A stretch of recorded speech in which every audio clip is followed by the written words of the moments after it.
Hello everyone, welcome to Ready Steady Crit. I'm your Dungeon Master Harna, and joining my usual rigmarole of players.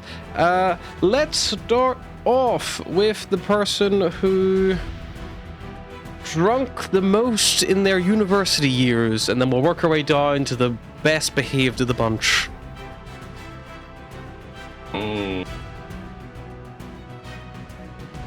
I mean, I'll go first, because I quite literally drank my way through second and third year. I will employ Volgear the Jurgen Ranger, and I'll pass on to the next one. I drank a The lot, next but alcoholic. I don't know if it was the most. I did drink some god-awful concoctions, which probably ups my alcohol. Oh, remember that milkshake thing? Yeah, with the chili sauce in it. Yeah. It was chili vodka, actually. Yeah, that was... Chili vodka and milk, it curdled. It kind of looked like blended chicken and gravy by the end of it. He dined That's how it looked. I did, and I think I held it for I think at I just least watched Mary an hour. get the ick. I just remember Yeah. you going, I'm gonna go throw up before my body makes the choice. just making that decision, Mary, of do I still want to? Like, you had Mary. made your peace with, like, this is going to end up with me throwing up at some point. I might as well preempt that at this point. I think I held it for a solid hour, and then That's I was wild. like, you know what? Something's not sitting right, and I know how this is gonna end. So let's just get ahead You of that. kept just Hi. talking and then being like, I'm fine, I got it, I'm fine. And it was like, Ryan, please don't vomit on me. Hi, I'm Ryan, and I play Cyrus Revanmar, the Orc Barbarian. I mean, Ryan, all I'm going to say is 2-litre bottles of cider for D&D. That was me. No, that was me. Just every week, okay. a 2-litre bottle of cider for what? You definitely drank more than me. You also only were in uni for like a year. True. Yeah. I think Ryan drank in a year more than I drank in 3. I think Ant had a fair whack of uni years, so... Yeah, I went back to uni and went in with a bunch of first years and got fucking sloshed for like a couple of weeks. You probably should have went second, to be fair.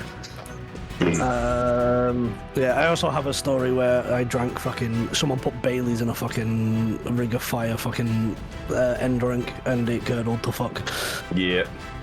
Hi, I'm Anthony. I play Barrow Starkhoof, the City Rogue Fighter. I'll pass it on to the next. I thought you were going to say. I thought you were going to say it was a pint of pure Baileys for the Ring of Fire. In which case I was like, yes, and then you said it curdled, and I'm like, oh no, there were other drinks in there with the Baileys. That's not good. Yeah. The only Ring of Fire I ever did was just half cider, half beer, and I was like, this is really boring, guys.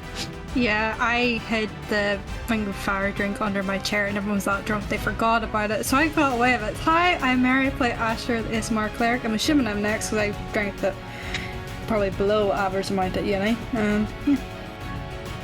Hi, I'm George. I drank decently, I think, at first year. I drank to keep up with people. I downed almost a full bottle of rum and had to be physically carried back to not even my own room. That sounds so suggestive. But then, you know, in second year I got very sad and I didn't bother drinking because I was too sad. And then in third year I was a responsible adult most of the time. Disgusting. Gross. I don't drink that much. You can drink when you're sad. Yeah, but I was like, kill yourself sad, and you shouldn't drink when you kill yourself don't drink sad. when you kill yourself sad. Cause then you kill yourself. So yeah, I didn't drink. Also, I medically wasn't allowed to drink for any of those 3 years, so I probably shouldn't have been doing that anyway. But you know what? Will wasn't supposed to do either, and he went first, so I'm exempted from that. Will drinks more than anybody else here. And why was I not meant to drink? Because you're intolerant to it. No, I can drink cider. Now I can drink beer. No, you can drink. And spirits. I could just drink nothing with like a hoppy... Will, thing we've to it, already 'cause I'm established you're allergic to the planet. You're not supposed to eat or drink anything. Will, you're not supposed to exist here. It's bad for you. Yeah, oh, right. But hi, I'm George. I don't really drink anymore. I play Atlas Moreau the Owlin. I don't really drink any. I have cocktails occasionally, but I'm not a drinker at all. I think you have like one hangover past the age of 25 that reminds you what life is becoming, and then you stop, if you're smart. Unless it's a party, I would have like maybe a cider or two a week. If it's a party, I tend to go a little overboard, but that's very rare and very few and far between. Just one or two I will a get day. drunker than I usually would at parties, purely because if I'm too sober around people getting really drunk, I just want to fight them.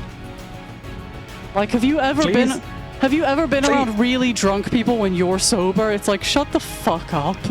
George, please drink at our wedding. Then let me Don't sit be with my fighting fucking any of our friends, man. relatives.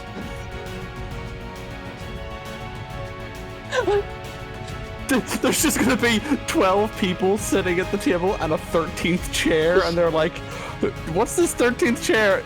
George needed her emotional support. Do you think I could just put her in like a high vis, and like? I thought you were about to say, can I just put her in a high chair beside me? No, I was going down like the blind like guide dog route. A guide human. A guy like a little harness of like anxious like on her.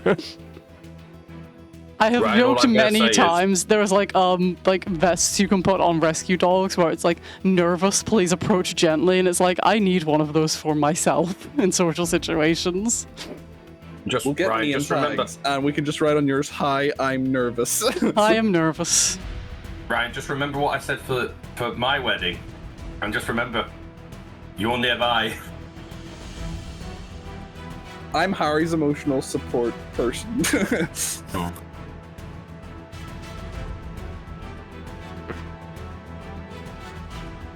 Alrighty. So who wants to remind us what was happening last time? Oh, fuck knows. We pissed off the council because we pressed a button that set off an elevator that the button should not be pressed. And we nearly destroyed some people's houses. But Someone we didn't. nearly died. But they didn't. And the council were like, this is very unusual behavior. And we're like, yeah, we don't know how your society works. So we pushed a button. It's a really bad system to have a recall button and then you tape over the emergency stop button, please don't press, in a language that only a few people can read. What you should have done was removed the recall button, taped over the recall button slot, and kept the emergency stop button, because that wouldn't do anything to a stationary elevator.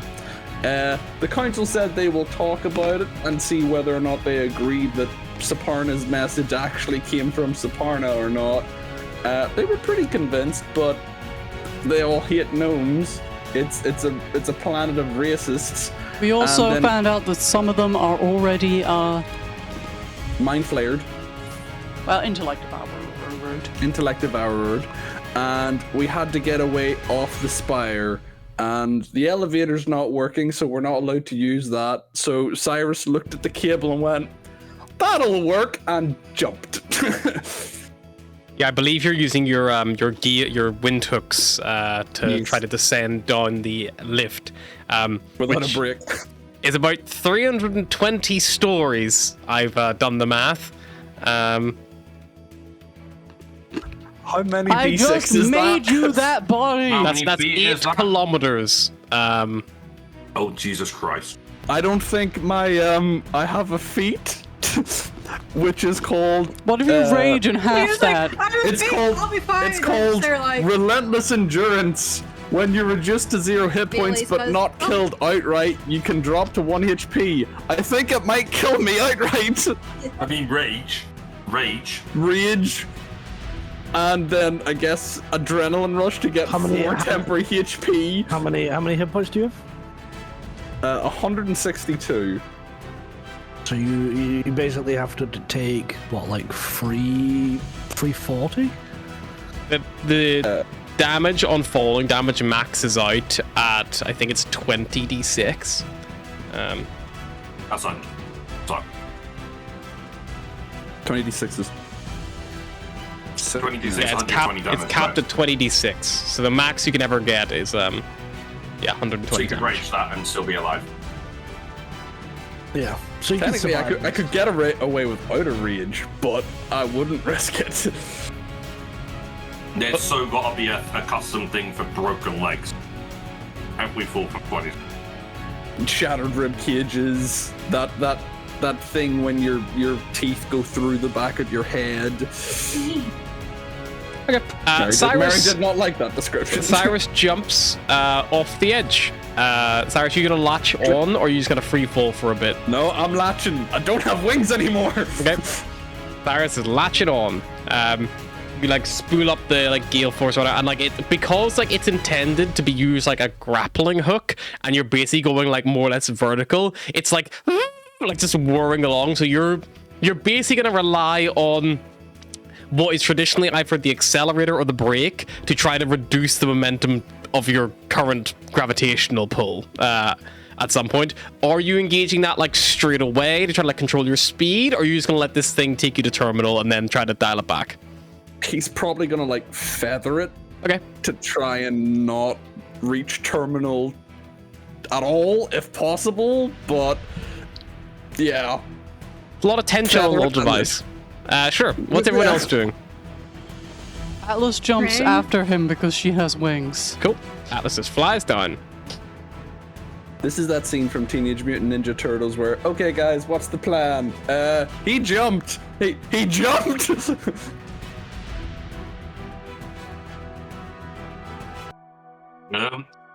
You hear from the abyss. Woo! I think you just see like buffering circle from Asher's like trying to figure out what the fuck to do. I think Volga is quite literally the epitome of he jumped. Just like staring up into the abyss going, fuck. So Volga, are you gonna stay up here or what's the plan?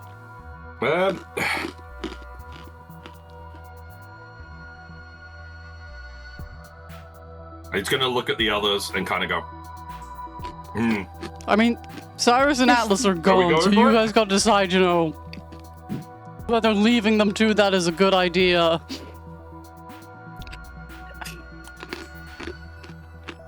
There's no other ways down, or is there that we just haven't found? I mean, Cyrus didn't look much, to be honest. Well, he definitely looked before I'm looking back at the roll history. I'm not even seeing a perception or investigation check. I think Cyrus just saw that there were cables and was like, we've been using those, and just went for it. So if you would like to spend some time to look for an alternative way down. I sure would like to look for an alternative route, please. Okay. There's just a big sign that's like, very nice and pleasant staircase right here. 21. Okay, so you and Volga both pause. You have a little scan around. There are alternative ways. Like, there must be alternative ways. Like, the Kenku come up and down here. You see that there is a series of like maintenance, like ladders and like catwalks and gangways, and you see them on the wall. I think it's like you're on like floor at this point. It's like 315, I think, is what floor you're on roughly. And these are bigger than traditional like skyscraper floors. These are like, each one of these is like 4 stories of what we'd assume to be like a regular store. So it's like a big ship. Because bear in mind, this is above cloud layer at the minute. But yeah, there's like a actual access, like, where people probably would have had to have, like, in an emergency, if they left out of order, this was like a way they could have gone. It looks like that's the primary way up and down for the Kenkus. But you do see there are like a series of like, probably near where you guys are, like these like little like harnesses of like little like safety clips, like almost like climbing gear, which looks like they might be used to like, go down like the, like thing, but you're not sure if there's like, maybe something missing, or maybe they use something else. It looks more like a safety harness, like you could like clip on like to like, a railing with, like, or clip onto the cable at this point, but it wouldn't offer you anything in the way of slowing your momentum down. Stairs, ladder thing. Yeah, that looks a lot safer. Yeah. It's gonna be much slower. They'll take the store shit over plummeting down. So you guys just start going for a nice leisurely little climb down. You go to the ladder. Ting, ting, ting, ting, ting. Eros, what are you doing?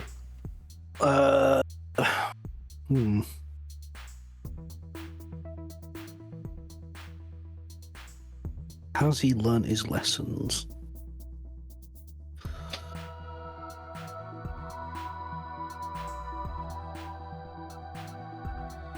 I looked at it from a point of view. Volgir takes the mickey out of Atlas enough for jumping off the ship. He's not going to do it if willingly. What is? I think Ash is just hearing screams from Cyrus to be like, nope. They were whoops. It was whooping. I like to think it starts out as whooping and then slowly morphs into screaming. Woo! Woo! We'll see how his skyhook holds up. His windhook, sorry.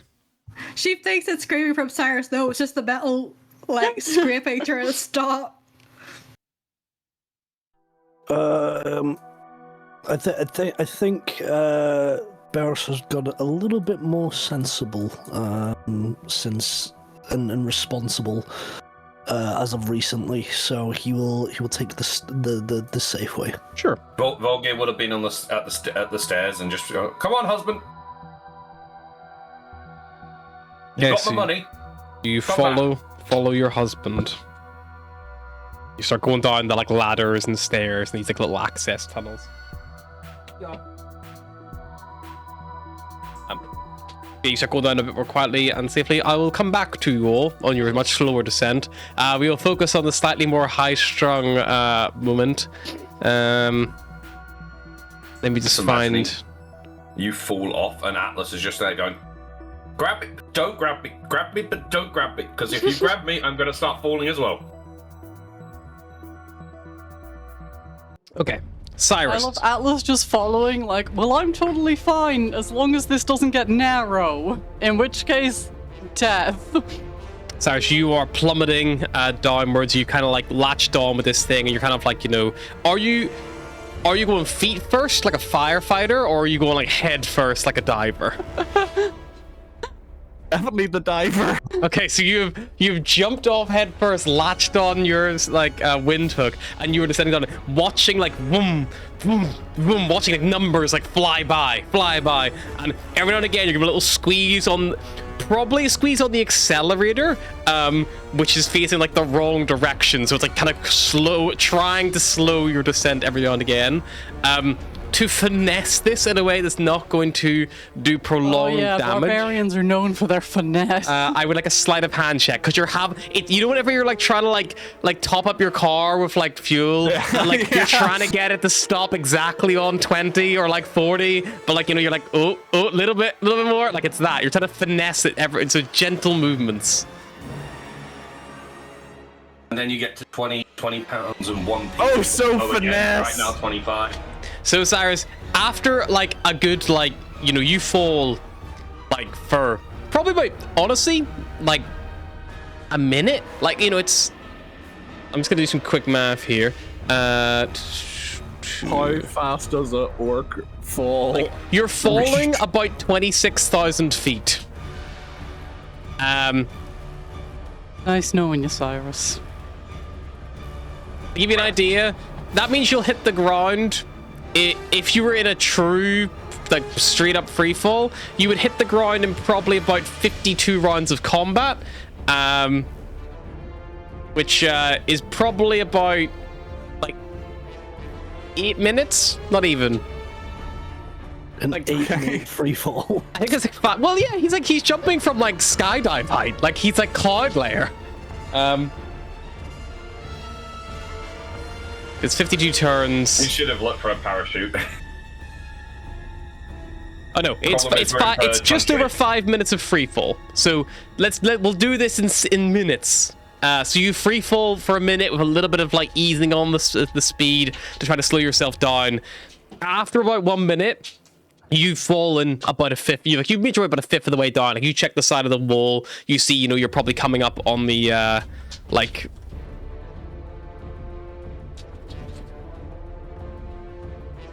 Lots of scrapping going on.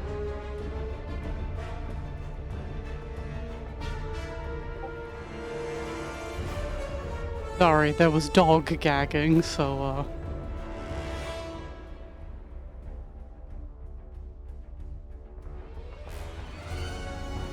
That's fine. I was saying to Ryan, like, I know Free Fall song is on his playlist, but this is just free falling.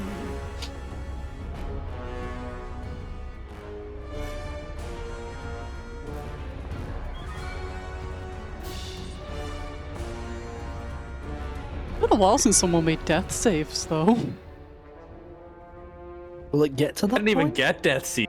Yeah, you just get death. I don't think I'll even get the save. Just instant pancake splatter. It depends how much he slows his fall.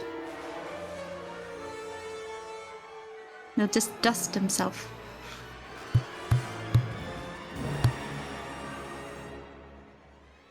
Can you hear me? Yeah. Yeah, cool. I know I had to unplug my microphone and plug it back in. It would work. Sorry about that. Yes, so you see the numbers on the side of the wall begin to change. You see like floor 250 something. You can't even see what it is. It's like flying past.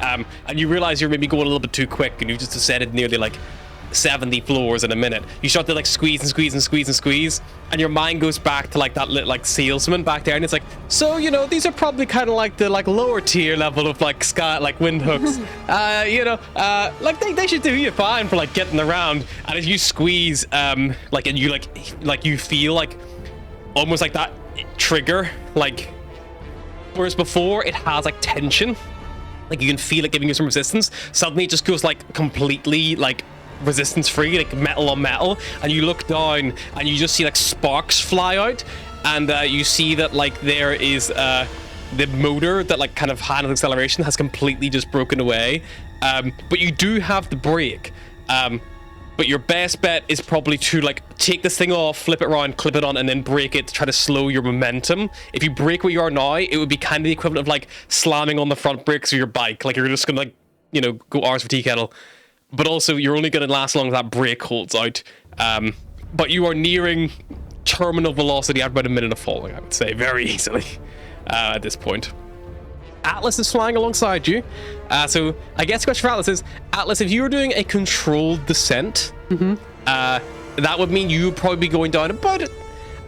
you'd be going down faster than the guys going down the stairs, because obviously they are doing like ladder, stair, run across the gantry, ladder, stair, gantry. So like they're having like move laterally as well as like, so they're never constantly moving down. You can just fly straight down and easily be going twice, if not 3 times their speed.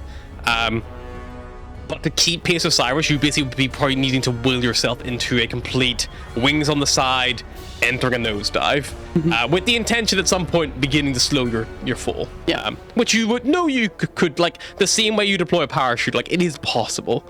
I mean, Alice has done that before. Yeah, it is quite like, but bear in mind, it's not like you're like flying out in the open where like whenever you pop your wings, like you like, you know, if you get any lateral movement, you could hit the fucking wall, you know, if you're not like taking your time with this. But to keep up with Cyrus, you probably need to be in a free fall state. So are you doing that, or are you just going to make your way down at a decent pace? I think she would be aiming to control it, but the second she sees how fast Cyrus is going, she would panic and dive down.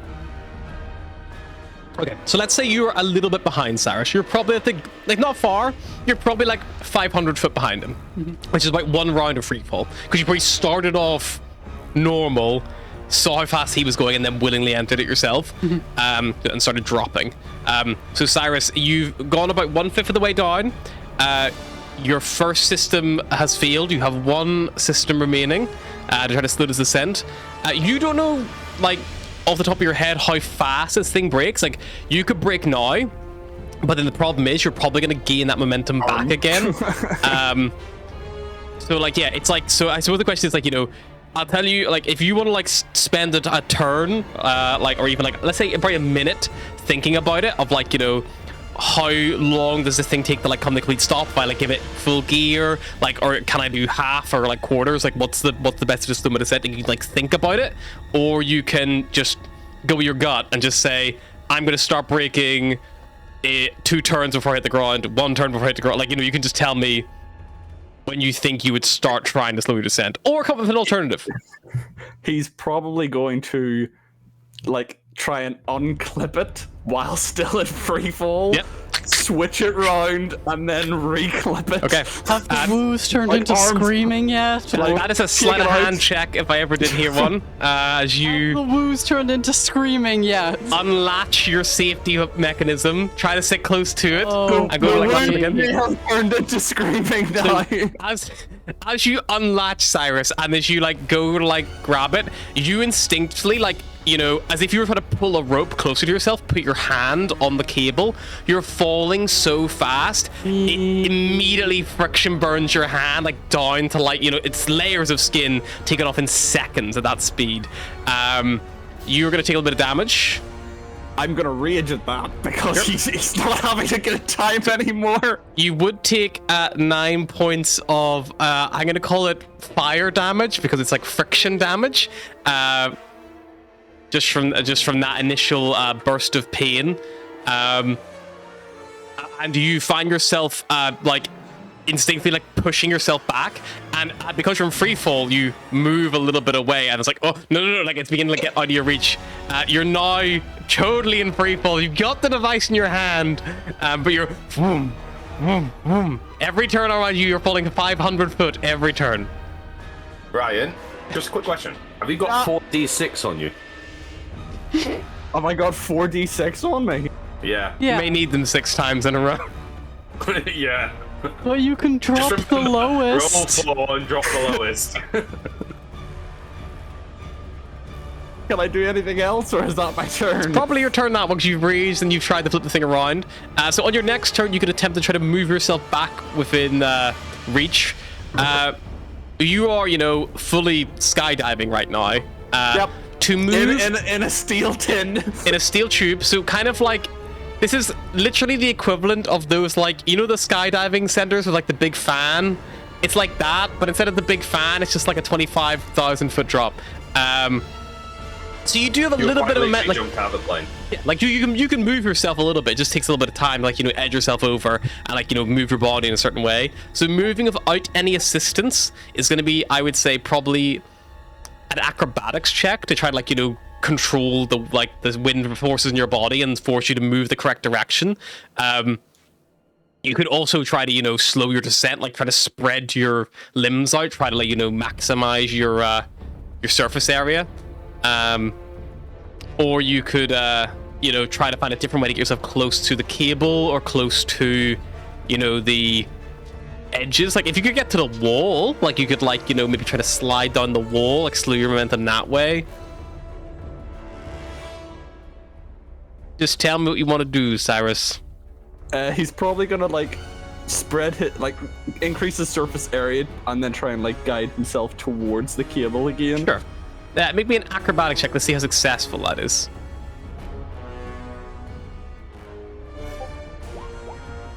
Okay, much better. Good at that. You know, like, your hand stings, like, you, like, throw your arms and legs up, you start slowing your descent a little bit. Atlas, whenever he's, like, actually trying to slow his descent and not nosediving, you have a chance to gain on him a little bit. You're not able to gain him fully, but you probably gain about 100 foot each turn he's, like, doing this. So if he sustains this for half a minute, you can, like, get neck and neck with him. But you see he begins moving his way over towards the cable. He's about 400 foot from you now, kind of in front of you. And you can see he's, like, you know, not attached anymore. He's fully in free fall, and he's, like, moving back towards the cable. He's still got this wind hook in his hand. Cyrus, you're going to try to latch on? Yes. Are you, like, committing to your, like, you know, arms and legs up still, or are you, He's probably going to try and keep his surface area big to aid in the slowing down wind airbag himself. Cool. Yeah, it makes sense. And also latch on. Nice. Yeah, so you do that. You like begin slowing yourself down again. Atlas, you see, gets about 300 foot now ahead of you. Maybe a sleight of hand check, Cyrus. See if you can latch you on with this thing the correct way around to make use of the break. Cyrus, I handed you the physical dice. You ignored me. Cyrus, you go to, like, latch on again, and it's the exact same problem, but this time, because you're kind of, like, spreading your surface area out, you, like, reach forward with one of your hands, like, latch onto the cable, but as you, like, try to engage it by, like, hitting it, like, you know, down and onto the cable, you, like, somersault, and your back impacts the cable as you're going down, and you just feel like grating on your back as you go. You take 10 points of fire damage as it just, like, rips, like, through, you know, you, like, any clothing you might have had that it wasn't armored, things like that, just feels like wear that down. And you have also been deflected again a little bit ways away as you, like, bounce off. And for your own health, roll the dice.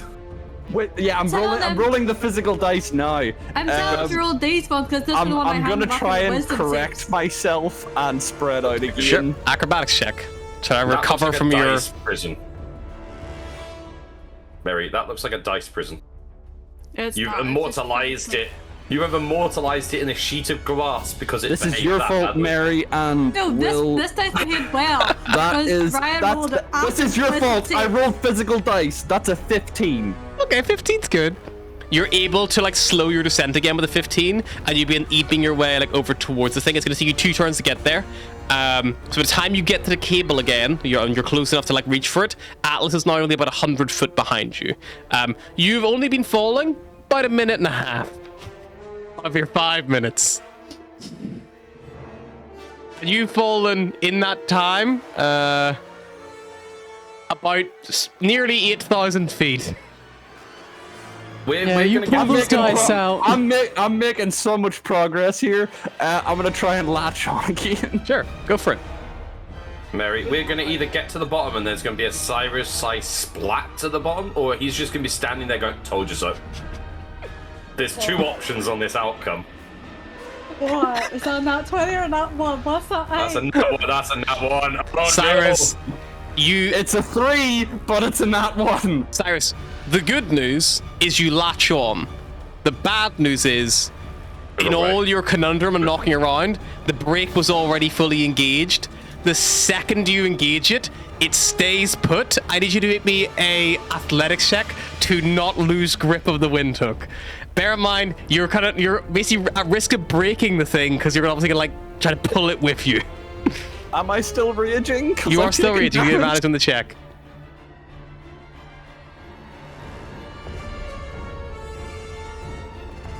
Thank God for advantage. Cyrus. The first roll was a 2. The second was a 15, which means it's 22. 22. You grab onto this thing. You're in your ball. Hold on. You feel, Cyrus, like your shoulder, like socket, like every ligament, every muscle begins to like stretch. And there's a split second you're like, if I don't let go of this thing, I think my arm might remove itself from me. But as you're like, just before that happens, you manage to find the braking mechanism and disengage it, and it like flies down with you. You've still got it in your hand. You have taken some contusion damage in the form of ligament damage. You're going to take, for that, 9 points of bludgeoning damage, which is your raging in half. 5? It would be 9 to the 4. Always round down. And you're still vroom, vroom, vroom. The good news is, with that sudden braking, Atlas, you are now equal with Cyrus, and you're able to at least talk to him. However, all of your communications, you have to imagine, you're currently falling at 500 foot every, 6 seconds, so about 100 foot a second. So if you imagine, it's like, what are you? It's like the wind is blowing the vocal like away from you almost. Cyrus is also screaming at the minute. Oh, I didn't think this through. I fucked up. Those of you who are still about, let's call it the guts of 7,000 foot up, slowly making your way down the nice, easy gangways, in no real major rush. You do hear echoing up the tunnel, just like like echoing, reverbing up the tube from below you. As you are free falling, you catch Atlas's eyes. You can't read her lips because she doesn't have any. You can see her beak open and close. She has no, visible pupils. You can't see where she's looking. And yet every single bit of that owl's face just reads, "You fucking nutsack, what are you doing?" Just as we're climbing down, Volgir will just look at the others and just go, "Well, that sounds like it's going well. I'm glad I took the stairs." Do you think that maybe Cyrus will get reincarnated as something else now? Well, I mean, and you understand kept a bit of his horn. Like, I need an insurance policy right now. We are aware that if he dies, Atlas will bring him back just to kill him again, just for making her resurrect him again. I mean, at this rate, I'd kill him again. Like, why? I mean, what we should do is we should resurrect him at the top of the tower, push him off, and say, "Have you learned your lesson yet?" It's too much effort to get back up there now. I mean, we got someone that flies. She can resurrect the top of the tower. Then we can watch it from the bottom. Wish Saparna was here to see that she got a kick out of it. Careful, this is a splash zone. There's some poor Kenku just walking along as Cyrus just... I splat. also have a skyhook. Is there any way I can hand that to him?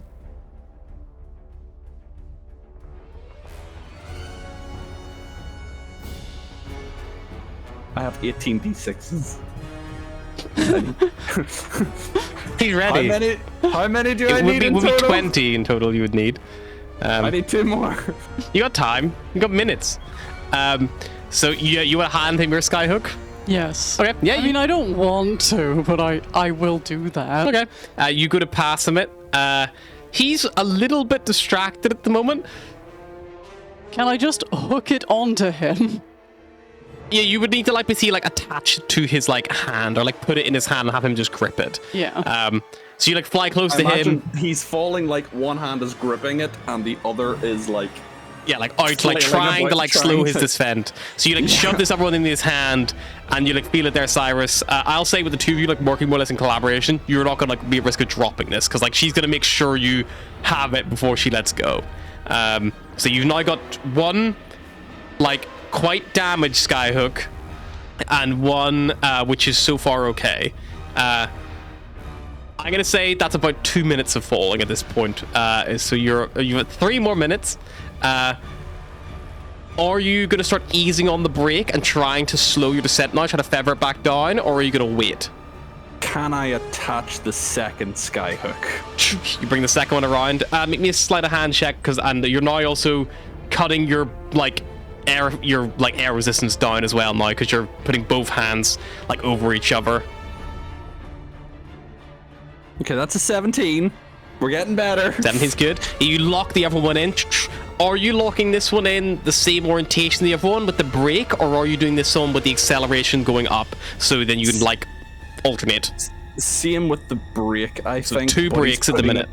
He's putting it above the damaged one as like a secondary brake. So this will be the primary brake, and this will be the extra resistance. Cool. Like your reserve. So he'll feather one and then he'll feather the other, and he'll try and let this one take the brunt of the damage while using Atlas's as the safety brake. Sure. So you're trying to basically like use them both effectively to slow descent as where you can, but try to initiate that braking via the first one. Cool. So let's do a sleight of hand check. Let's see how delicate you can be to not damage these any further for the next minute of descending. Ooh, that's a 10. 10. I'm in the middle. So you start like feathering it. You're so worried about breaking it, you're not breaking enough to slow your descent, really. Like you're braking every now and again, but every time you start to commit to like a slightly heavier brake, you panic and let go, and any momentum you've lost, you gain back like pretty quick. It's just you're so worried about damaging these things and breaking them that like you're just scared to commit to it. So nothing really happens, but you do continue the fall. That's your 3rd minute mark. You got 2 minutes of descent still, and you can see the numbers on the side that once read, like 320 are now reading like 120. As you like, as you know, you're well over 2/3 of the way down. I think as soon as he reached double digits, he's probably going to be like, well, fucking now or never, and just... Can Atlas grab onto him? Yeah, you can try to slow him down. Atlas will grab onto him, like, much like you would put on a backpack.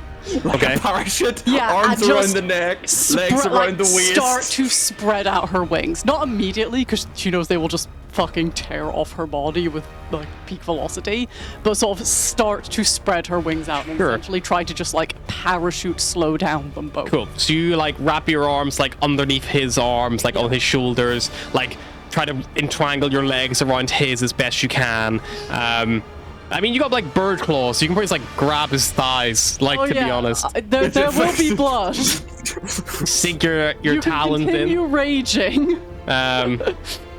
Sure, roll me your talons attack as you latch in, and then you get advantage on the grapple check. I don't think I get talons. I think that's specifically a a tabaxi thing. Oh, really? Aarakocra would definitely get them. Alan get, like, you know, see in the dark and shit. Yeah, fair enough. We have Talon, but they just, you know, they're not as sharp, I guess. Then what's your strength score? Just kind of hurts. -1. You take 1 point of piercing damage from the talons. It cannot be halved. And I will need an athletics check. Atlas is trying to save. Ow! Ow! Ow! Shit! Ow! Atlas, I will need an athletics check, please, as you try to use your strength to, you know, keep him from going too fast. I'm not strong. Since I'm breaking, can I help? We'll get to you. 11. Distinctly average. It was a 12, but I have a -1 to, Much like you before, where, like, you weren't fully committing to the break, Atlas hasn't fully committed yet to deploying her air brake for you, so it's not going to help you this time around. But as we go through the second minute before the last, I will need a sleight of hand check from you, Cyrus. This time it's just me a flat roll for now. As in, like, no modifiers? No, just no advantage. So just if Atlas had done well, she could have given you advantage. But right, that's an 18. 18. Yeah, you start feathering it, and you're beginning to get to a point where you're no longer plummeting as fast. Like, it's almost beginning to feel controlled. Like, you get to a point now where you're holding the brake kind of constantly on about a quarter of depression. So it's just like always like. And you can, like, hear, like, the, like, whining of this thing as it's, like, you know, rubbing against the, like, metal cable as you're, like, traveling on down.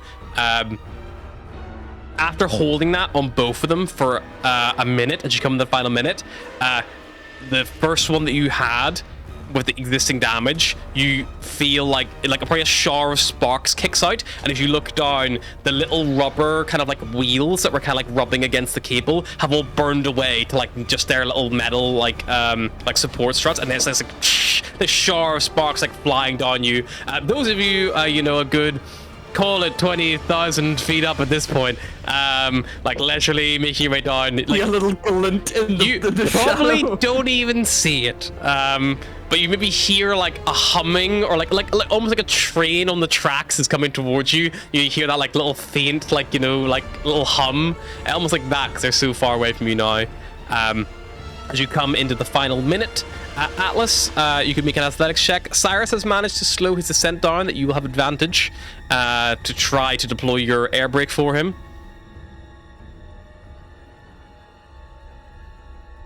Eight.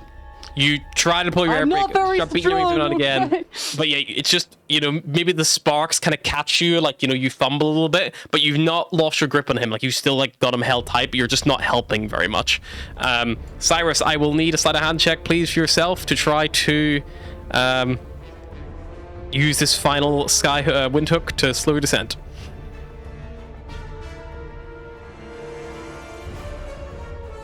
That's a 8. Okay.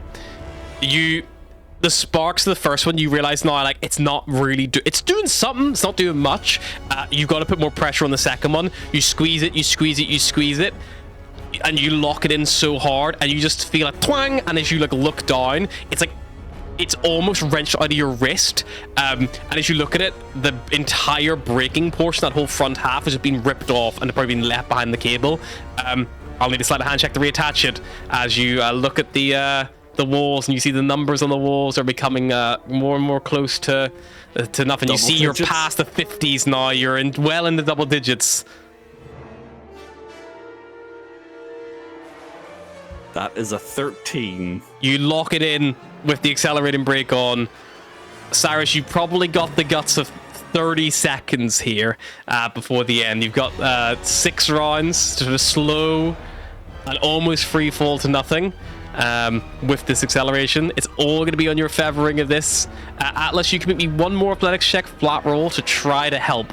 But the descent is not being slowed. And Atlas, I will also offer you this point. If you do not break free, so Atlas, you got a 14. That's a number. I'm not going to tell you if it's good or bad. A number. You have a choice. You can let go and slow your own descent, and you will be okay. Or you can try to ride with Cyrus and hope a 14 is enough to actually aid him. But if he does not succeed, then you're both going to get hurt. She's loyal. She sticks with him. Okay. A 14 is not high enough to give you full advantage, but I will let you add a +2 to the roll, as it would seem as like half cover would be. I will need a final sleight of hand check from you, Cyrus. The DC you're looking to beat is 15, so not terribly high. If you roll a 5 or lower, that will be classed as a catastrophic failure. Please don't kill me, Cyrus. I think a 5 or lower with your bonus, you would have to roll a natural one. Okay. The +2 from Atlas.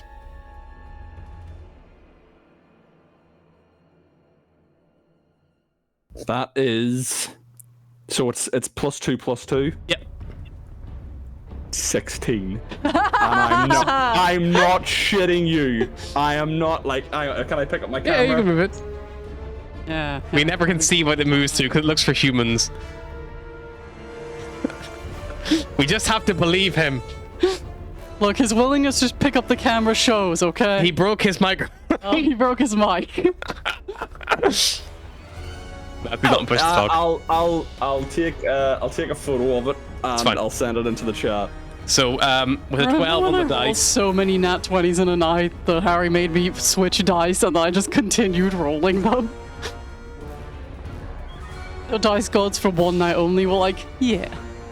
But yeah, you ease on this like acceleration like as much you can. You give it all you've got right at the end, and you see the ground now coming rushing towards you. And in the last one, you squeeze and squeeze as tight as you can. You feel it resistance, and you feel it like, and you like probably instinctively shut your eyes like out of pure panic. Alice, you like flare your wings as best you can, and Cyrus, you feel this thing snap in your hand as the acceleration mechanism breaks, and then you fall 1 foot. You hit the ground.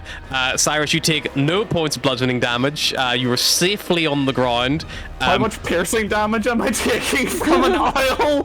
How tightly are you squeezing? She might hit bone, honestly, man. For that, she was holding on for you for quite a prolonged period of time. I think she's holding on for you the guts about 2 minutes, so I would say you would be taking about 20 points of piercing damage, because every turn she'd be doing you a point if she was continuing to hold on to you. But you are not a pancake, but both windhooks, are destroyed. And you are like face down the floor, Atlas like holding onto your back. The metal is cold on your face. Atlas says something to you, and initially it's just bird noises because she's so freaked out that she's just speaking in Oran, and then she remembers you don't speak that and switches to common and just goes, "You don't have wings anymore, Cyrus." I know. I didn't think... I thought it would hold. And he's like patting himself down. He notices the blood but ignores it and just like, holy shit, we're still alive! And he just picks up Atlas in a hug. Doesn't even think, he just picks her up in a hug and he's like, we're alive! I like the idea that Atlas has like just released herself and is like on the floor like, the ground, and then gets picked up again and is like, ah! You probably hear like whooping from the very bottom, and at the range that you are, it could sound like screams of agony. You don't know. There's noise emitting from the bottom of the I love tunnel. the idea of Astra being like, well, it sounds like they make it to the bottom. I'm just gonna walk a little faster. Not entirely sure if that's alive or dead. If he's alive, I'm gonna kill him. I took the full 20 damage because Cyrus wasn't angry at the end. He was just panic. Yeah, so you, those of you who chose the alternative route, it's not all smooth sailing. Probably around about the halfway point, there is a section where the interior has been damaged. It looks like something be collided with the outside of the ship at one point, maybe like debris at some point. Maybe it was on its original descent. You're not entirely sure. But there's a large chunk of the outside hull that's been like torn open, and where the original scaffolding was all mounted to has all been like ripped and fallen away. And it's probably only about 100-foot drop or so, but it looks like there has been a makeshift alternative route kind of like added on. You see there's like scrap metal kind of that's been like hammered and welded in place, and it actually goes out onto the outside, and it follows that gash down the side, like as if like if you kind of imagine. The best way to describe it is like as if you'd like unzipped a coat and then rolled like the interior of the fleece out a little bit. It's kind of like that, where the metal's kind of been bent out to make like a platform that's like kind of walkable, and there's been like little tack welded like handhelds placed on it, and it's fairly steep. It's like a 45-degree angle steep, and you see like it stops, hooks back in onto the actual like next section of like gangways on the inside again. But there's that 100-foot long, 45-foot slide, and it just ends in fall. Like you have to like climb your way down and then like shuffle your way over. Like if you don't shuffle your way over in time, like if you just had to slide down this without the tack weld, you would just whoop off into like the outside air. And at this point as well, you are probably coming up on just below the smog layer. And as you're kind of like making your way down, this wouldn't have affected those other people, but yeah, those of you who don't have smog suits, there's a little risk of exposure, which you may have to endure.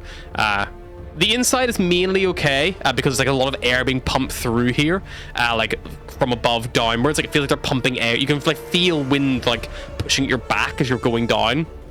So it kind of keeps most of it at bay, but to go out in this external bit, there is a little chance of exposure. So how are the three of you going to tackle this moment? Would my like built-in armor and kind of Expanse suit be able to kind of manage this if it's like airtight? As long as it's fully airtight, it will function against smog. Smog is primarily a like it's an airborne like toxin. So it's the fact that it comes into contact with organic matter, whether that's on your flesh or in your lungs. But yeah, you could keep it at bay. It's not like radiation. Like it's not going to penetrate your suit. Okay. Beros will like unclip the helmet off his kind of waist and kind of put it on and basically wear his Expanse suit, which is like his armor plus the helmet. Alrighty. I should probably don on the Expanse helmet, which she has, and then she still has the seal tape. So I feel like any gaps in her armor, she's wearing chainmail, but she maybe like try and seal things up the best she can to make it less air can get through. Yeah, if you're just gonna rely on like your just like a patch check. Yeah.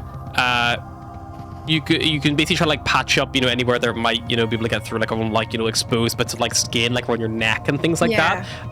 This is kind of like the equivalent of like wrapping yourself in duct tape, like on your skin, like to try to like, stop yourself getting wet whenever you go in the ocean. Like it's probably not going to help super well, but it's probably better than nothing. She hasn't really got anything else. Just before you do that, Volga will stop you for a second. Just want an air bubble. I'm sorry, what? Air bubble? Yeah, I've got an air bubble. For 24 hours, you get a bubble full of fresh air. Yeah, it's on your head. Yeah. I mean, Atlas taught you that.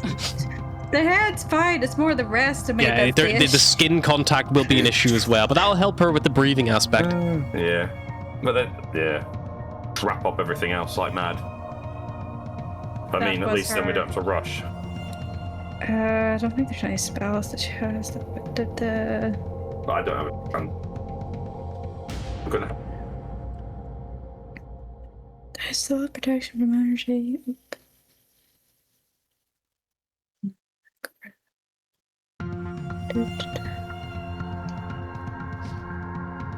Yeah, I think the bubble and thick patchwork with the seal tape's the best you can do. Okay. So I'll do it as a third level then.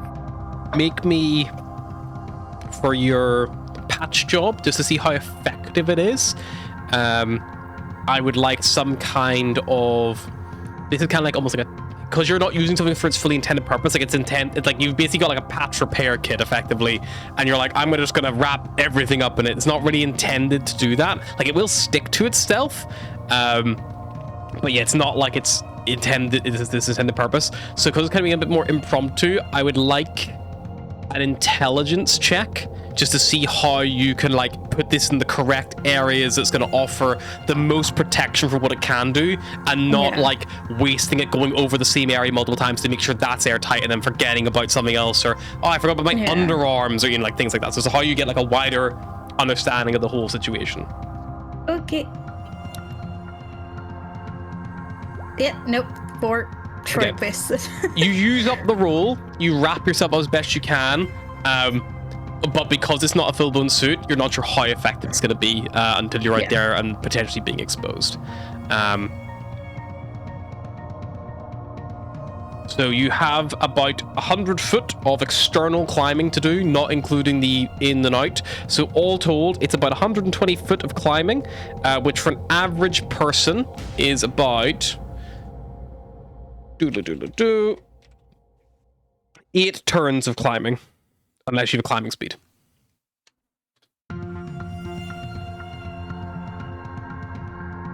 Then that's like go out and shuffle your way down. Yeah, no, Asher doesn't have that. She's just. Yep. So who is going first? I'll lead the way. Sure. Just because I think I can maneuver this a little better with just my acrobatics. Cool. You begin making your way down. Barros, you climb down. Barros, there's no real need for you to rush in a full-blown suit. There's no risk of anything too untoward happening to you. But just in case there may be any strange anomalies, I would like me to roll a d20 for any strange occurrences that may happen while you're climbing down. Things like a rat pigeon arriving. As you are climbing down, Barros, you like, as you're like, you know, climbing your way down, I don't know if you guys are going one at a time or if you're all going at once, but when Barros is around about the halfway mark, a territorial, like, rat bird flies out from like a nest, which is like propped up on like one of like the ripped up bits of metal, and begins like bombing him and like diving for him. It is going to try to attack you, Barros, with its beak and try to peck you, which could potentially risk puncturing your suit. So I will just roll to see if it's able to even land a hit on you. These things are not very strong. 5. It tries to puncture you. You're able to just easily bat it away, keep it embedded, and you begin to make your way down and through the rest of the way.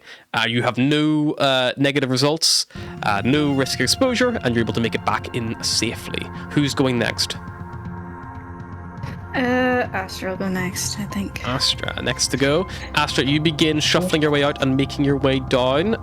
Roll me a d20 to see if anything strange or startling occurs to you.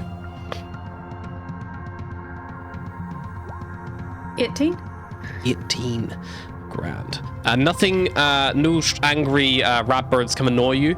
However, round about the halfway mark, I do need you to make a constitution saving throw, please, just because you are being exposed to smog. 11. You take 1 smog token, if you can make a note of that. And just before you can cross into the final area, you've been exposed long enough again to make another check, because this altitude, the smog is higher in concentration that is on the ground. So I will need another final con saving throw to see if you can get out of there without any issue. This is specifically what's contacting your skin. Damn it, that one, you're giving me your bad You luck. take 2 smog tokens on top of that, so you got 3 now. The good news is it is not affecting anything inside the air bubble. So it's only like you can feel like your skin like beginning to like almost like, it just feels like everything's like very, like it feels you just need to like moisturize quite badly at this point. It's like kind of like the start of like a bad sunburn where it's beginning to like peel a little bit, like it's beginning to like, it kind of stings a little, but nothing permanent has occurred yet. Volgir.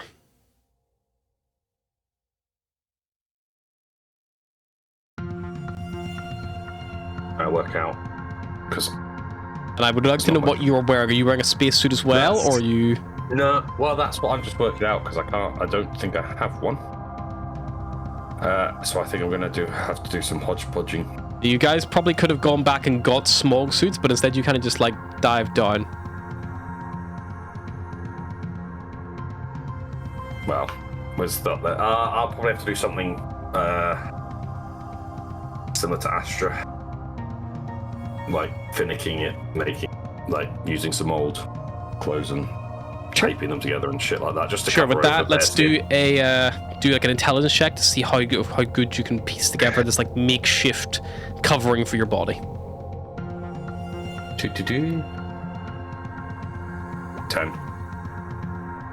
10. You're able to put together something a little more hodgepodge.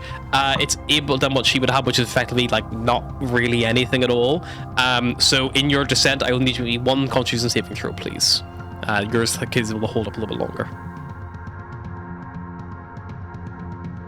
Ooh, that's a 5. 5. So you take one smog token, please. You're only beginning to feel the very minor initial effects. I need to remember how we kept track of these. Just make a little note, scribble it down anywhere, or put it in your inventory. No worries. Yep. Alrighty. The rest of your descent, however, is relatively smooth. And eventually you all regroup at the bottom of this actual vessel itself. You see Atlas and Cyrus, in theory, have been down here probably about, I would say, 20 minutes longer than the rest of you, with the amount of time that they saved, just throwing themselves off and doing it in 5 minutes rather than, like 30. But you all eventually regroup at the bottom here. You see that there is a large set of like blast doors on the floor, which dominate about half of the space. The other half is where Cyrus would have impacted and where you guys have landed, because that is where the elevator traditionally would have started and stopped, down here. And then the actual blast doors, you look like they've been opened at one point, maybe tried to close or tried to be open again. They've got one of them's like at an angle, it looks like it's broken. And you see that there is a rope ladder effectively has been tossed down into this like huge big open complex below, and you see it is like this probably about 50-foot drop from where this thing is actually impacted against, and you see there's broken rubble and stone everywhere all along the ground. But you see the actual where it's impacted into, it's almost like this big it's this big metal underground bunker complex that it's connected to.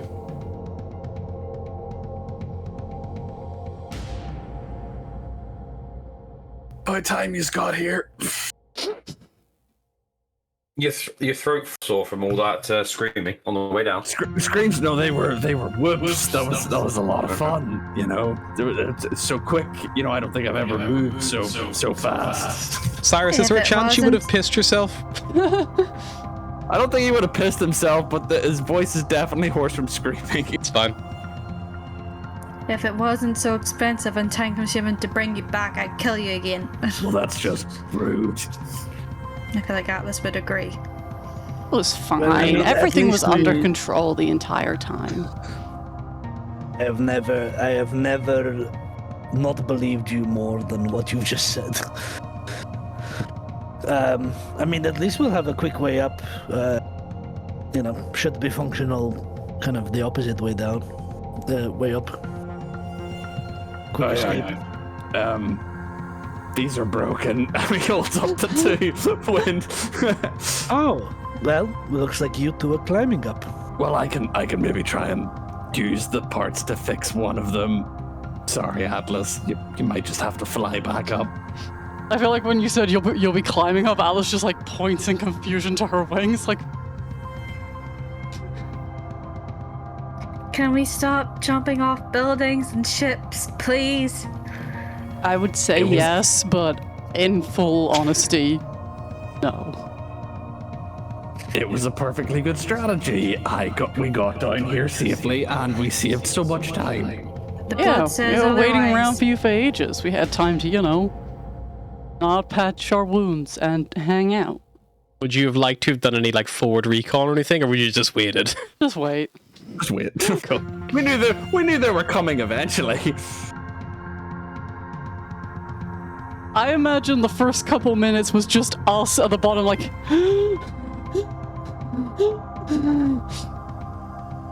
Next 10 minutes, right? We can't let them see our fear. Patch me up so that and we'll just pretend it was fine. I literally said it to the chat, it's like +9 from Cure Wounds, and the agreement that we pretend that was all totally fine.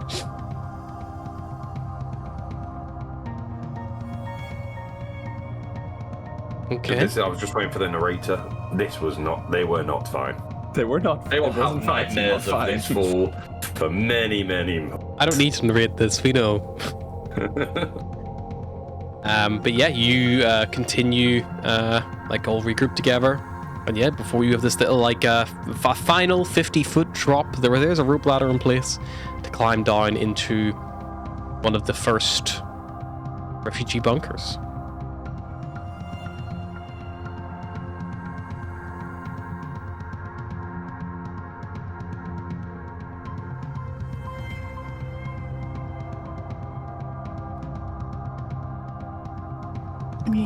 We might need smog suits or something, because I'm already starting to get a bit iffy. Yeah. I feel like I've got sunburn, I can't shift it. Atlas, you can make a little history check if you want. This entire adventure is just Atlas wishing she paid more attention in history class. 10.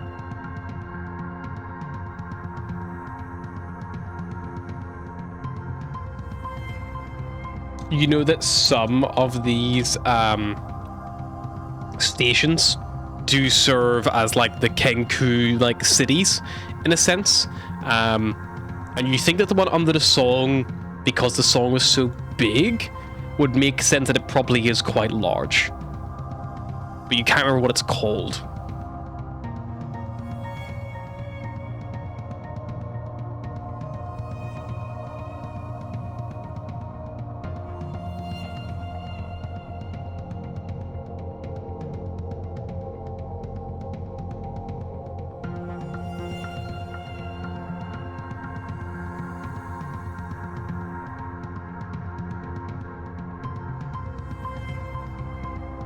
Maybe I would have paid more attention if I wasn't homeschooled. So, just heading on then, or what? Yep. Onwards and... Okay. I was gonna say upwards, but the opposite of that. Downward.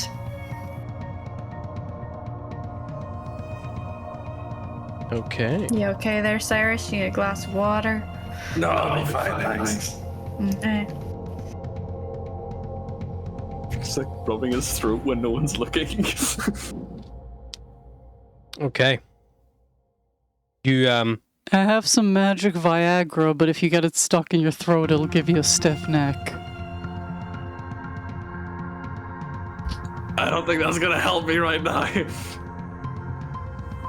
You descend down, and the top ring of this bunker, which you kind of find yourself breaching into, you see that there is, it's almost like you spilled into like a New York City, like, subway station, or like the London Underground. You know, there's like, you know, you see that there is like sunken in, like, railway lines. There's like platforms on either side, and where this kind of connects, it's kind of above like a centralized platform, and there is probably about, I would say, 4 lines. There's like one on either side of the platform you're currently on, and then there's another 2 lines on the other, like further than those 2 lines. So there's about 4 railway tracks all here that all connect, and there are currently closed doors that lead like to what are very obviously staircases setting down, because they kind of like, it's a doorway and then the structure kind of like bends down behind it, like as if it was like, you know, going down like an archway covering the actual staircase itself, to kind of keep it sealed to some level. But yeah, you've broken into this first connecting point. Looking up and down the tunnels, you see the tunnels start and end on each side, maybe about 50 foot out of each like beyond each platform, there are these huge big blast doors which are all currently sealed. And you see there's like red lights above them. You hear the hum of like power and electricity kind of making its way through the walls. There are these like strip like lights that kind of like, you know, give the place like a very cold wash of illumination. And although there's like debris and stuff here, and it's not, you know, the best kept thing, it's definitely not like fallen into complete abandon. You can see that there's definitely something that is still kind of here. There are like hand crank pushable carts like on some of the tracks.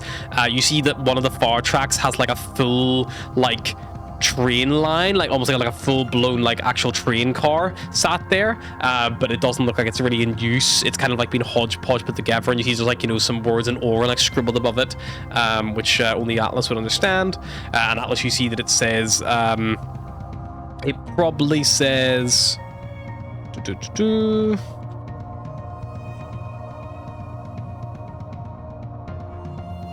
says do.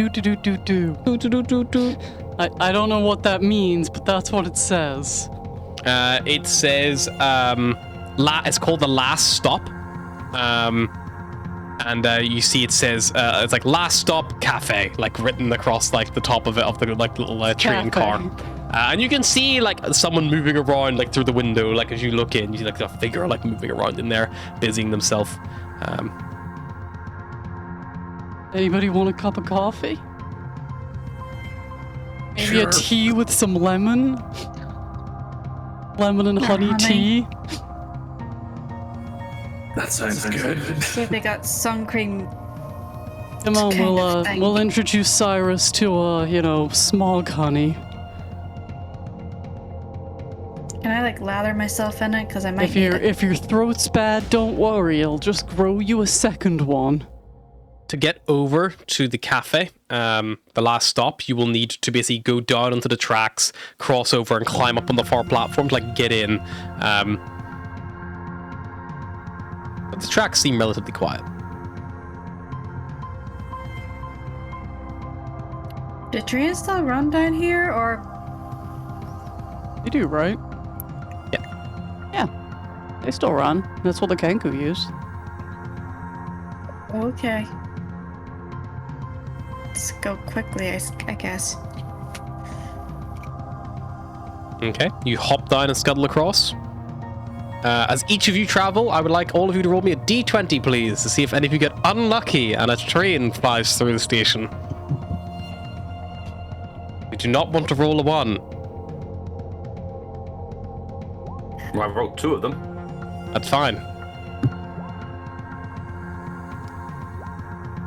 Anybody rolling above a 10? No. None of you are hit by any trains. No trains come barreling through the station as you cross over, and as you climb your way back up on the far side.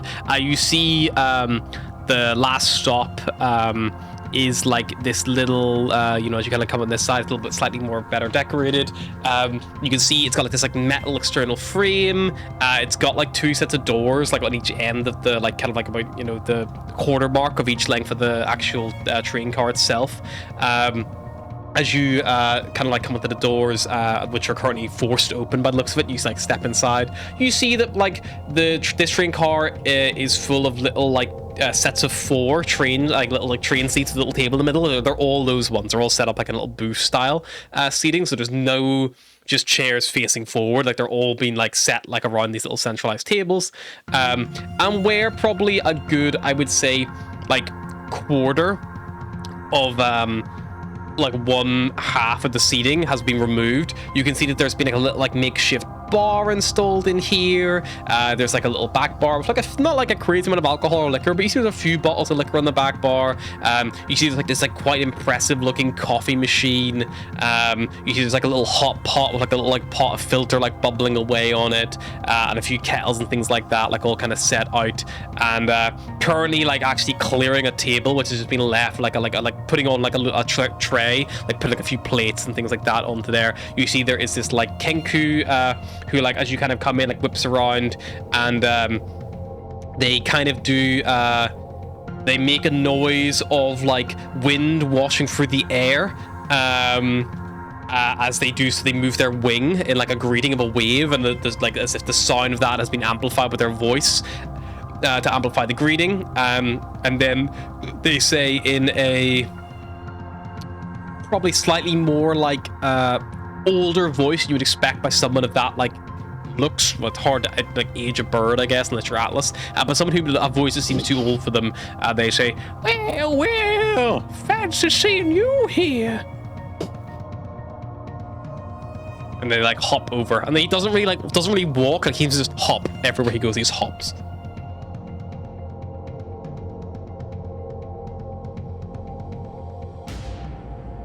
You can grab a seat any way you like, sweeties.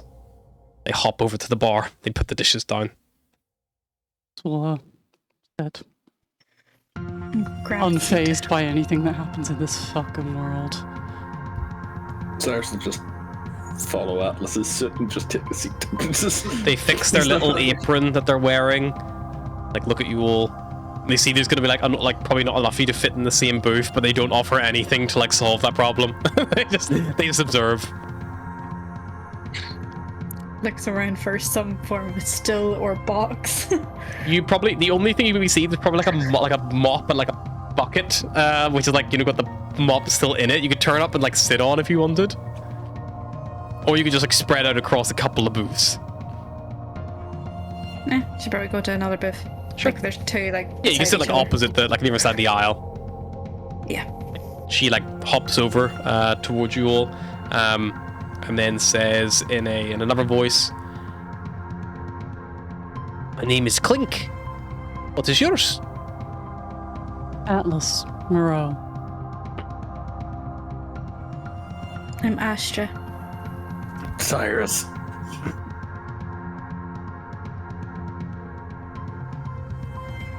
Okay.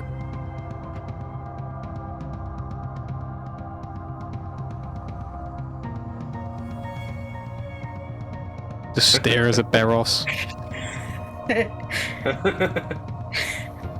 Oh, sorry. I was counting Voge's money on my holostrip. Stares at him. Your name. Oh, Barry. I mean Beros. Atlas. Astra. Cyrus. Ogre. Barry. I mean Beros.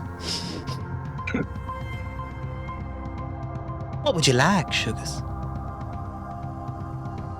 She like slides a few menus across the tables for you to little peruse, and she stands there for a little and like something you don't really commonly see. Like, doesn't seem to have a holo strap on, and it has like a little pen and a little notepad, and it's just like stand there and take your order, like very old school. Can we actually read it? No, it's all in Oran. I'll look at it. I'll look down and just look at Atlas and just go, Atlas, what are we eating / drinking? Do you have any tea with honey? Atlas will scan the menu, work out what will be the most appetizing thing to these, you know, non-polluted folk. Hey, Astra. So there is basically 4 things on the menu that kind of really like stand out to you as probably the most like interesting or probably most recognizable to these guys. The first one is the Black Kettle Brew, which you know is that probably the thing sitting on like just the hot pot, like just bubbling away. It's kind of like the equivalent of like a filter coffee in a way. But you know that Black Kettle Brew is like made of like a fungus, you're pretty sure. But like it's basically like it does perk you up. There's definitely like, you know, it does have something like a wake up function to it. There is another 2 drinks on the menu which are up for offer. There is Filter Steam, which is basically just like seems to be some kind of like hot water infused with herbs, which is maybe what the tea Cyrus is going to be receiving.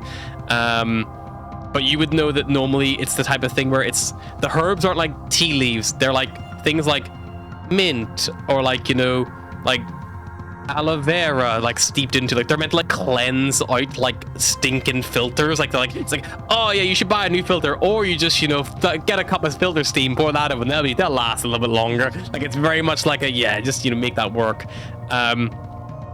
There is something on the menu called the Last Breath Shot, which you know is just like hardcore drugs that probably would be illegal in like the Sky Cities. It's basically like a stimulant, like a really intense stimulant. And it is like, you know, you probably maybe haven't seen it before yourself, but you've only heard of it. It's like hearing someone talk about like meth or hearing someone talk about like crack cocaine. You're like, I recognize the name, but I maybe don't understand like, exactly like the logistics of how it's taken or how it looks or what's good and what isn't. And the only real food dish on the menu you can see is real cakes and eggs. And there's no description. It's just real cakes and eggs. That's all it says. Fuck it. I'll get us a few plates of real cakes and eggs. I'll get us some of that shit that's not coffee. Get a filter steam for my soul friend here. And 5 last breaths, but that to go. Hops away. Comes back, puts in front of you all, with the exception of Cyrus, these like dented metal cups, and like has this little like pot of like black coffee, effectively pours them all up, and it's like steaming warm. You like bring it to your nose, give it a sniff. It does have like an almost like a savory umami kind of smell to it, which is weird.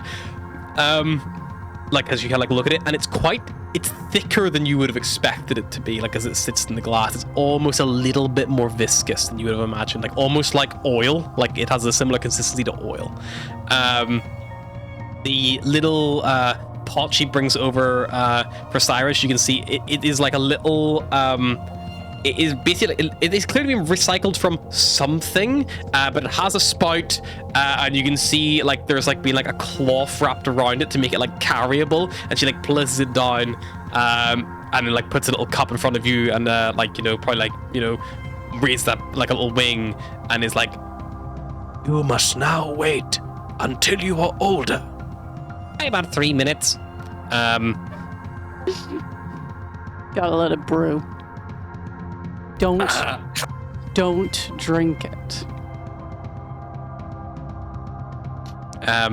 We'll then hop back and bring over a tray with 5 plates of food on it. Fires them out to you all.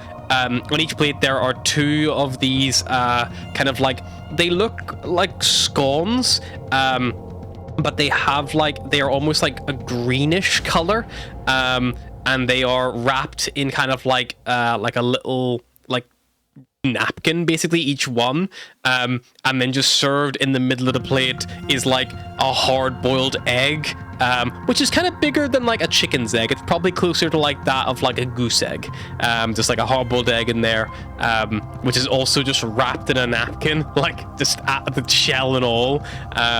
Places all those out in front of you, and then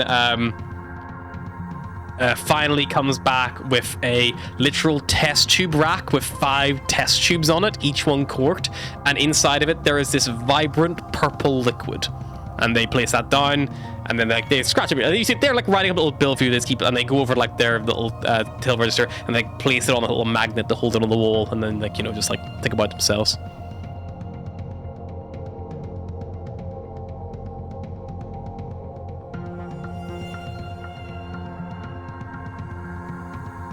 What do I do with it if I can't drink it?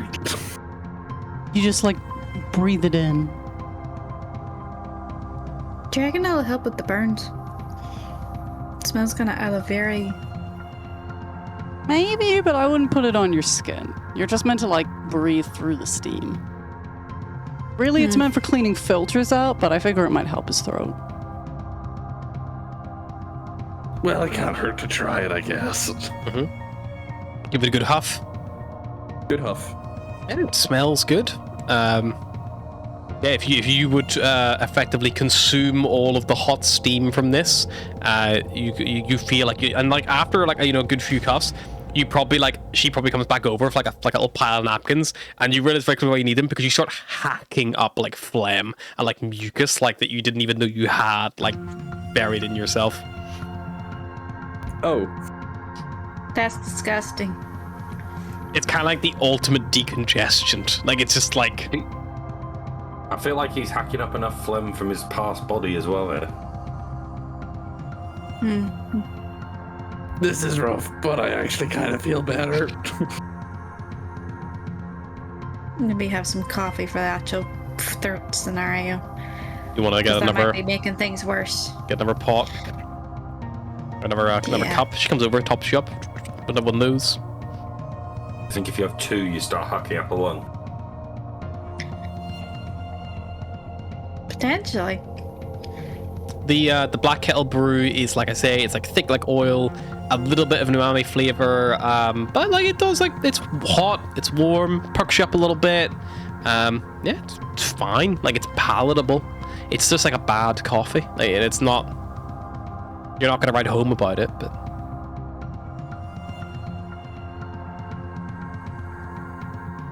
Does anyone try the real cakes? The egg. Try the real cakes. Astra will nibble, What's the like, biscuit? break off a little bit.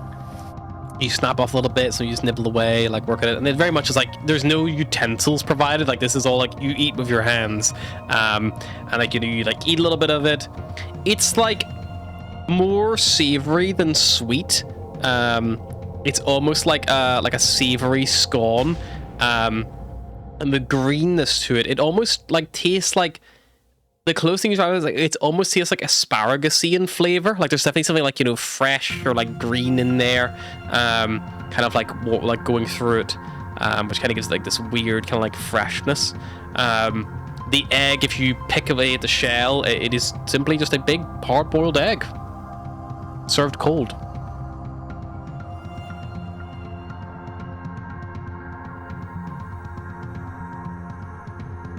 Yeah, I'll eat it. Astra will eat. Yep. After he is done hawking, Cyrus will also eat. Yep, you all eat some good food, drinks, and then finally you have the last breath shots.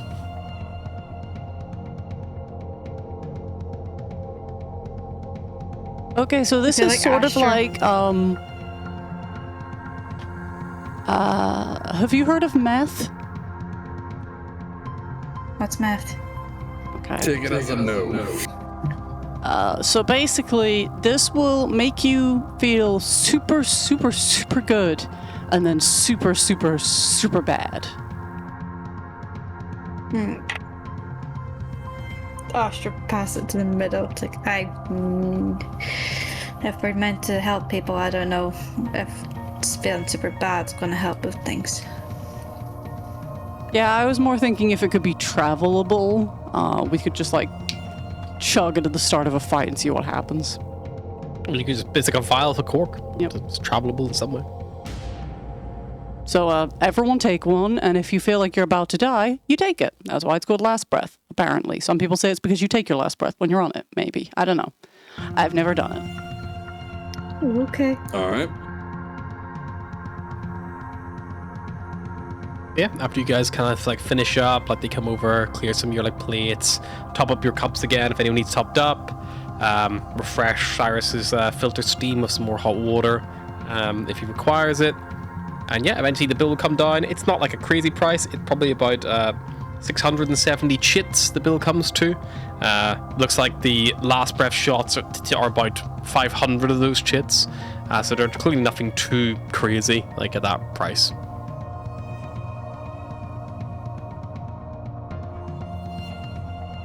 Yeah. Astra will cover 500 and...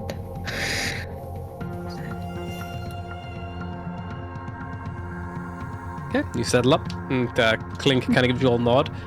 Thanks for the business, honeys.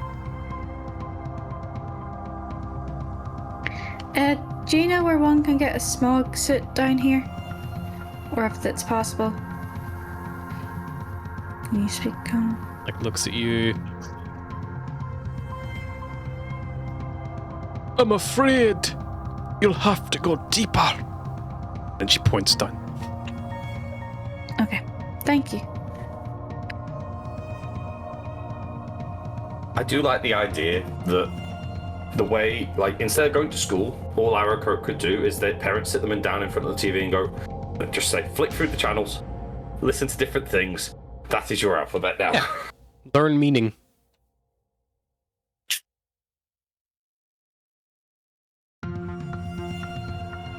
Okay, so where do we go to get this message out then? Further in?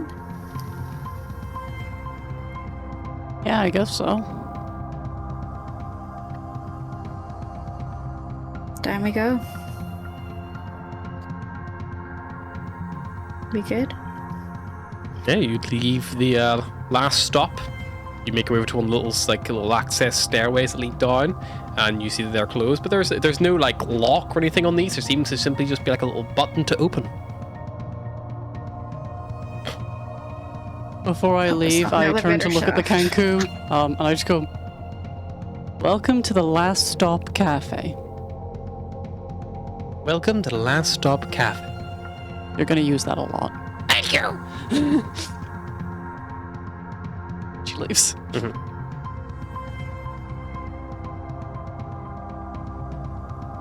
You head over. You press the button, revealing a staircase descending downwards.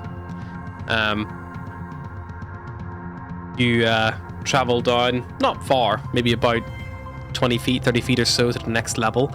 And as you get down, this place is a complete contrast to the floor above. You see there is people coming and going in fast-paced motions, people hurrying along with effectively little shopping trolleys filled with things like running across between different areas. You see there are signs on the walls like habitation, like out and that, like trade dens, ration halls, something like that. You see signs be like ripped off, like original signs be removed, new ones hung up. You see things like, you know, traders bazaar, like this way, like, you know, things like that, all kind of like all piled over, like on top of the old color systems and things like that. And you see that there is also another like staircase that descends down. It's like lower levels, and it says like maintenance pits, pressure locks, dead zones, like all kind of like, you know, it's all labeled out for that. And it probably says like, you know, authorized access only, like across like something. And Atlas probably has to translate for you guys what you're kind of like seeing here.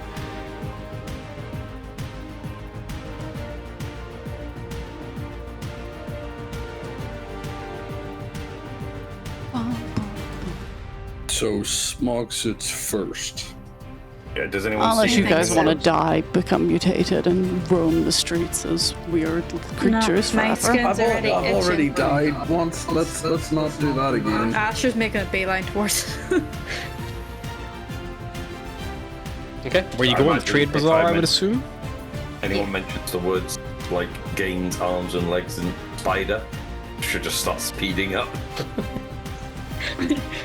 There's just dust. She's not there anymore. The trade bazaars, you can like follow the signs for it, you move past, and like this is like, think like Fallout Vault, like, you know, there are like these big existing like pre-cogged metal tunnels, like, and it gives spaceship vibes. Like this is clearly at some point was a TEV that has been, you know, landed on the surface to serve a purpose. Like if you recall what Atlas probably told you guys before, these actually original bunkers, they landed and burrowed under the earth to give like the most chance of survival. And then the Spire ships later then docked into the top of them through these like old airlocks that like were not really fit for purpose. Effectively were just like kind of like, you know, punctured into them, kind of like opening up a Capri Sun full of, you know, bird folk rather than delicious tasty juice made from concentrate. What the fuck, man? I'm giving relatable metaphors. Tell me no one has not stabbed Capri Sun. There was probably a few instances where a Spire ship just went all the way through, so it came down too fast. Much like those images where you have the Capri Sun with the straw going like through like that. Doing that was so heartbreaking, and then you had to pull it out and kind of just like slurp at it like you were some kind of Capri Sun vampire. But if you make your way around to the trade bazaar here, you see that this probably was once like a big like ventilation chamber. You see there's like a huge big high ceiling, there's like fan blades that aren't spinning anymore, like cable bundles are like, you know, kind of like lattice like across this like roof, all like pegged in, and you see like there's like these like steam vents like hissing kind of constantly, like just running up to those like old like no longer moving extraction fans, which kind of causes the whole area to feel just a little bit like humid and like a little bit like, you know, like has a bit of like a wet smell to it. And Kenku just busy themselves around at every single opportunity. you kind of see that like there is this like central like corridor, and like off each side of it there are like kind of like little like stalls and stands. You see there are like little hanging walkways above that again, which has like more like little small cellars, and every now and again you see ladders and things like that, like kind of lead up to that from that main spine. And then all of the central spine, there's like these lower like areas that used to be like, and you see looking down, they're old fan bays, and there's an old fans like divided in the quarters, and the fans aren't moving anymore, but each quarter is like a little stall or a little shop, and like little ladders go down to each one of them, but the fans aren't spinning, so they're, you know, probably totally fine. Probably very safe. And it's all just, you know, busying stuff around, you know, very, very like, you know, fast, like moving there. And yeah, you kind of like have a little look in. If you want to start looking around for someone who's selling smoke suits, I will need an investigation check to navigate this busy bazaar. This is probably kind of giving like Rivet City kind of vibes from like Fallout 3, if you want like, you know, that kind of like very hodgepodgey kind of like environment.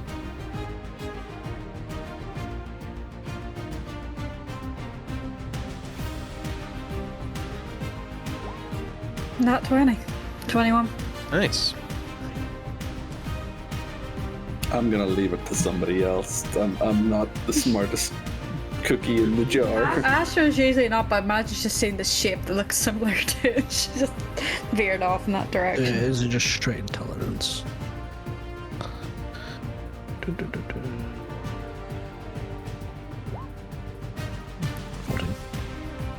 Okay, let's see if I have my old notes for smoke suits. Should have them somewhere. Nice. Alrighty. So yeah, smoke suits are on D&D Beyond. So if any of you wish to purchase one, I cannot remember what price I had set for them originally. So I'm gonna set for them. I think it was about the Not put it on World Anvil. 60,000 chits for like 8 Fox smoke suits. They weren't cheap. They were not cheap. No, because we managed to sell them back and get about 40 grand. Yeah.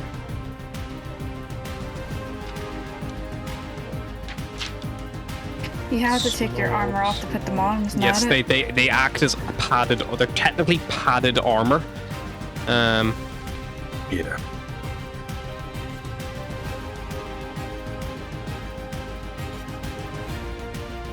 God damn, he's done so much. I've still got so much bloody tape for it. That's good. You can reuse it. I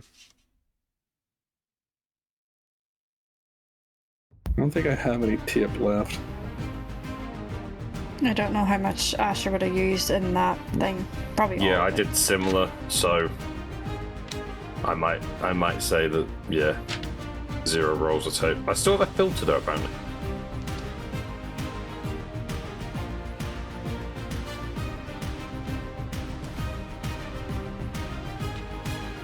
Yeah, like I've gone too far back.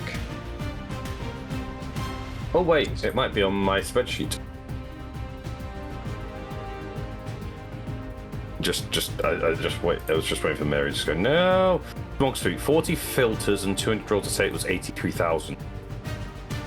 Yeah, it was not cheap. Return of smoke suits was 35, so we got 7 grand back. And you returned, I think, 3 of them. So If memory serves. I think you returned them all. it's a bit of a weird number, 35, but yeah. So it was 83 grand for 40 filters, 20 rolls of tape, and smoke suit. Sure. Well, then, for argument's sake, let's just call it the same again.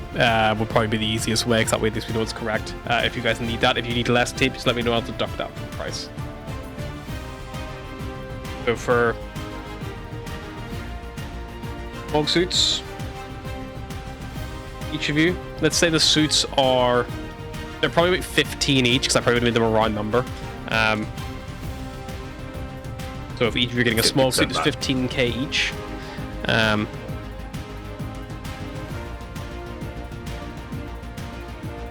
will buy one. And then if anyone needs any extra filters, I think the filters are fairly well priced. Cyrus will probably take like 7 filters and 7 rolls of tape. How many people did we have last time we went in? I think you had just you That's guys. plus 1. You might have had a Daze or someone with you, maybe. No, we just had that guy that we murdered. Yeah. You murdered. Yeah, We so murdered needed, collectively. We had 6. We had 6 then, didn't we? But did they not have their own? I think they would have They their have own. their And own. Atlas Okay, has her so own. So you only ever needed 4 because Atlas already has one. So It's 4. every hour you have to swap it out. Yeah. So that means it was 23,000 for 40 filters and 20 rolls to do. I mean, for what it is, does people just want that same amount again? Because Volga will just. Yeah. It's good having spares. So Volga Yeah, will pay. I don't need one. I don't need one just because of my Expanse suit. Oh yeah.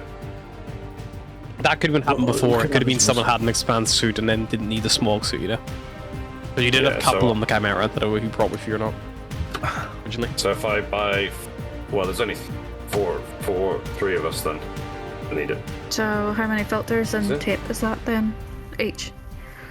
That's like 13 filters and 6 and a bit rolls of tape each. But, Plenty. I mean, the only other thing that I still keep forgetting is that Volga no longer has a bag of holding at the moment, so he has not got half his shit with him, nor has he got space to put that many filters and everything. Someone So, in the group has one. Atlas, Atlas, do you have space in your one? Because I know Yeah, you were I have a accruing huge shit in your. handy haversack. Here we go. I've got it.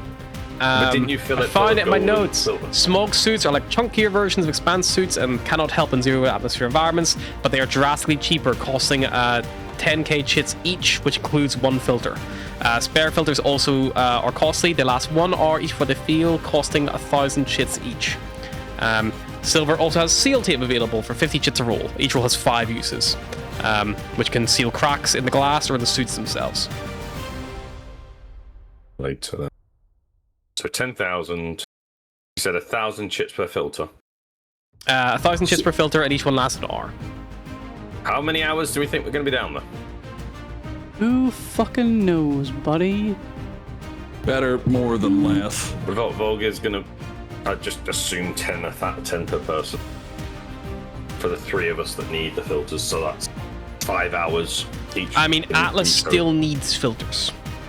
Oh, I think I So another- have some. So she already had the One. suit, but she did need filters. Barros, because he's I using have 3 filters. because Barros is using an Expanse suit, it effectively has like the ability to like recycle air. So it can they're so much more expensive. And also the Expanse suit comes with the benefit of I think Barros can still use his normal gear as armor. Yeah, if I get paid like $1 mil for my armor. It was expensive. Expanse suits are not cheap. I feel like I should be buying one of these suits at this point. Because I've definitely You probably got the had money some for on the it. fucking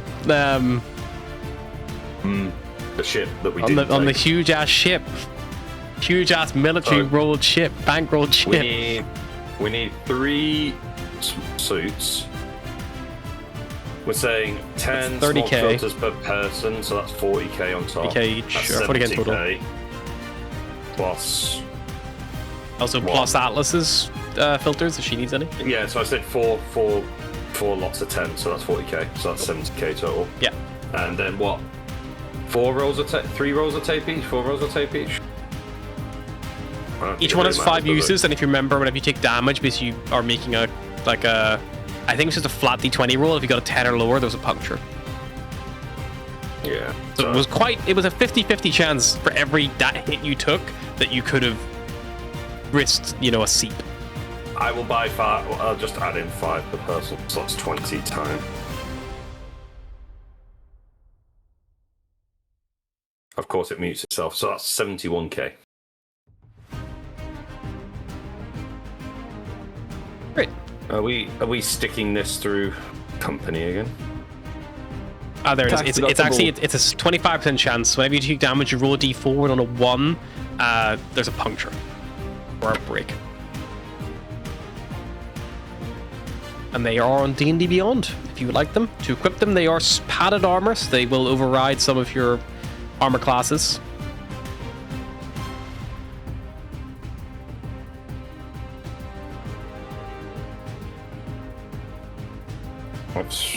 I've taken it out of the company for the sake of it. Mr. Barry, can you pay the woman? Pay the person. What? I transferred you your chits. Yes, but this is coming out of the company pay. Just because you spent a lot of money on your suit and doesn't mean jack shit.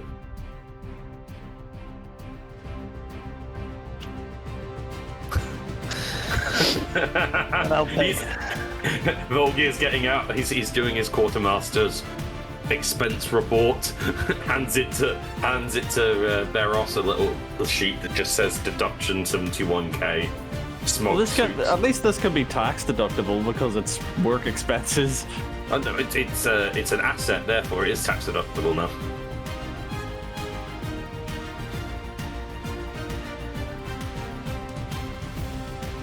So I've got a smoke back, which is good. So everyone has an extra 10 filters. Well, not everyone, but yeah, and everyone has 5 rolls to take.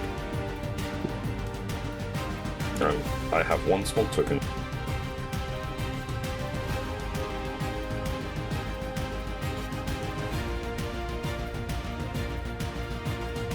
I found out where I put it. I put the smoke tokens on the smoke on the suit. Smog suit, yeah, I think that's where we put them. Yeah. Alrighty. So, with Smog suits and all acquired, and you all safely down in the settlement, which you're not sure the name of, getting ready to do whatever it is you are setting out to do here on Squall, I think that's probably a good place I need to stop for tonight. And we will pick this up next time. Until then, bye-bye!